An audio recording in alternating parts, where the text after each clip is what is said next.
Hello guys, welcome back to another episode here on African Confessions. There is a message that I want to share with you guys, and this message, it was sent to me by one of our admins. The message reads like this. Good morning, my brother. Please post for me on African Confessions. My stepmom used me for her rituals. My life is a miserable one, as it is filled with pain, abuse, and sometimes I just feel like I have to give up on my life. I moved into my father and his wife's house when life was really hard for my mom. My mom couldn't afford to give us food and pay my fees because she was not working. My dad said he was not in a position to part ways with his money. Rather, I should come and stay with him while he was paying himself for my fees and buying our food. I am not going to lie. This was like the worst decision ever, because as soon as I had moved into that house, they found their object to abuse. I am a very hard-working lady, and the rule was I was supposed to wake up each and every day at around 4 a.m., clean the house and prepare for her children because they will be going to school, and then prepare the others for school. I had no problem with that because I understood that when you stay with people, you should always help with the house chores. The problem started one night when I woke up to a swollen boob. My breast was so swollen, it was red and very painful. I cried the whole night since I couldn't go to their bedroom to ask for help.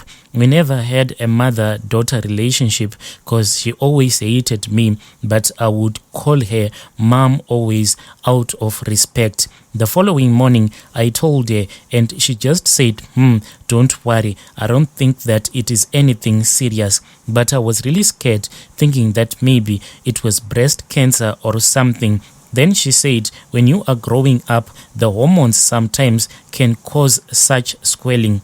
At the moment, I was 17 years old and I was not wise enough to see or to suspect anything. I just thought that this was just normal. I then told my mom that my boobs were really painful, and it seemed as if each and every night there was something that would come into that room which I was sleeping. Then that thing, it seemed as if it was a creature which had features of a man. That thing, whenever it would come into my bedroom, then it will climb on top of me, then it will start to suckle on my breast as if it was a baby. When I told my mom, even over the phone, I could sense that there was just something wrong with this, because over the phone, my mom was really stressed. She told me that I had to pray a lot because she just said, I know that this is your father's doing. There are things in his house that can suck blood from you. Please, my child, keep on praying. What things? I was like, my mom had lost her mind.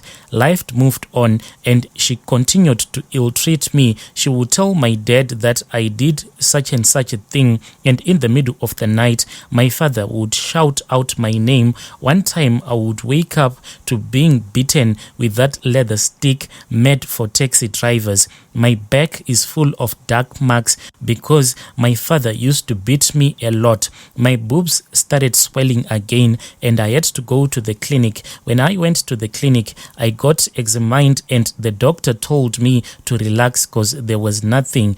This is what happens, my brother. If someone has bewitched you, even if you go to the hospital, sometimes they will tell you that you are 100%, but I was in pain. At this point, I felt like I had a river in my chest right behind my boobs. I would hear sounds like water in my boobs. When I would tell people, they will say it is not possible. There cannot be water inside your breasts. But whenever I would touch, I would feel that underneath my breast, there was something that looked like a sack full of water. Now, one day, as I was sleeping on this particular day, I felt that I had stuff in my stomach. The thing would feel like something hard, and sometimes I would struggle to pee. I would go to the toilet thinking that I want to pee, but I would just sit on the toilet seat, not doing anything. I started to feel also that in my sleep, something would come and sleep on top of me. This was like a man-child. When I would wake up, I would see that my panties will be stained with a black substance. Life went on like this, and it became the new normal for me. I had no one to tell. My stepmom was horrible, and she would even make my life more difficult. She would say bad things about me. She would complain about everything that I would touch.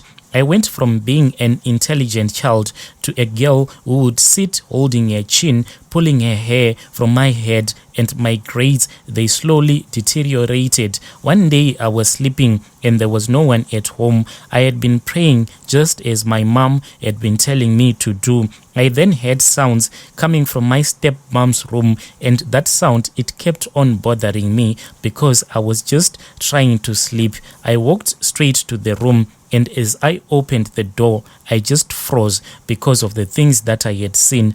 I saw something that looked like a little baby, but that little baby, it was a man because it had big beard.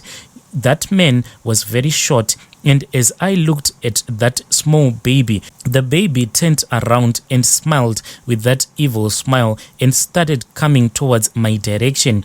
I tried running for my life, then I fell down. The next thing that happened is that when I woke up, I was surrounded by our neighbors because they had heard me screaming out so loud. You know, in the location, how it is like people like other people's stories. So when the neighbors heard me screaming, they all rushed to come and see what was happening. Then they saw that I had fainted whilst I was just close to my stepmom's bedroom. Then they called my mom and she came. I then told my mom everything that I had seen, but my stepmom said that you have lost your mind. Maybe this one is now taking drugs. Then she slapped me. On that day, I asked my father to go back home, and my dad, when he came back, he said that you are not going anywhere. Then he started to beat me when he was sure that none of our neighbors were listening to our conversation. He locked me up in his bedroom, and the way that he was beating me, my brother, I swear that for a moment he tried to insert his manhood into my body. Then he pretended as if he was just hitting me. This was the last straw for me. I decided to run away. I ran away that same night. I pretended as if I wanted to get some fresh air. Then they let me outside. When they let me outside, I then jumped the Jura wall. That is how I ran away. I didn't even have any money for the bus fare. I just went to this other lady's next door, and when she saw me bruised all over my body, she took me to a shelter so that they could not find me.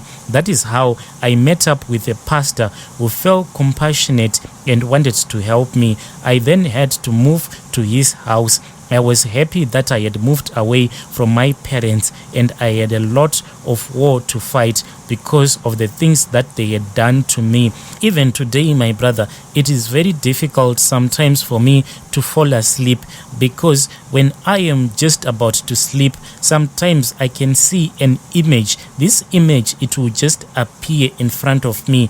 Let's say if I am standing by the mirror, for a few seconds, I can see that in the mirror, instead of seeing myself, there will be a man, another man that I don't even know, that will be standing in the mirror.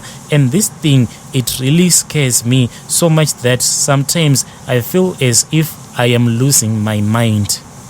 Yo, dear listeners, right there was a message that was sent to me by one of our admins. Strange things do happen in this world.